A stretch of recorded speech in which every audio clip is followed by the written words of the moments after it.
এবছর মহালয়ার দিন পড়েছে সূর্যগ্রহণ। হ্যাঁ, বছরের দ্বিতীয় সূর্যগ্রহণ এবার দেখা যাবে মহালয়ায়। কতক্ষণ চলবে এই গ্রহণ?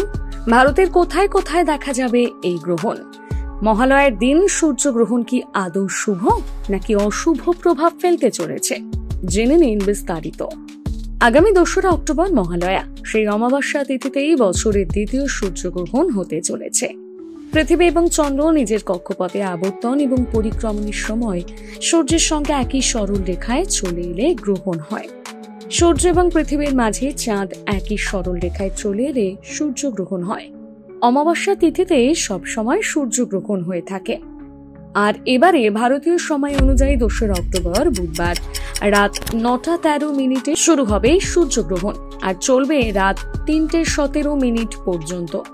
যেহেতু ভারতীয় সময় অনুযায়ী তখন রাত থাকবে, তাই এই সূর্যগ্রহণ ভারতে দেখা যাবে না। অর্থাৎ এই সূর্যগ্রহণ ভারতে দৃশ্যমান নয়। সূর্যগ্রহণ ভারত থেকে দৃশ্য নয় বলে জ্যোতিষশাস্ত্র অনুযায়ী এর নির্ধারিত সূতককাল বা অশুভ সময় এদেশে প্রযোজ্য হবে না এবং এ দেশের জন্য তা কোনো রকম ভাবে কোনো অশুভ প্রভাব ফেলবে না। তবুও আপনাদেরকে বলা, সাবধান থাকুন, বিশেষত গর্ভবতী মহিলারা। এটুকুনি মেনে চললেই হবে। বাকিদের জন্য তেমন কোনো নিয়ম প্রযোজ্য নয়। এবারের মহালয়ার দিন সূর্যগ্রহণ নিঃসন্দেহে নির্ভয়ের।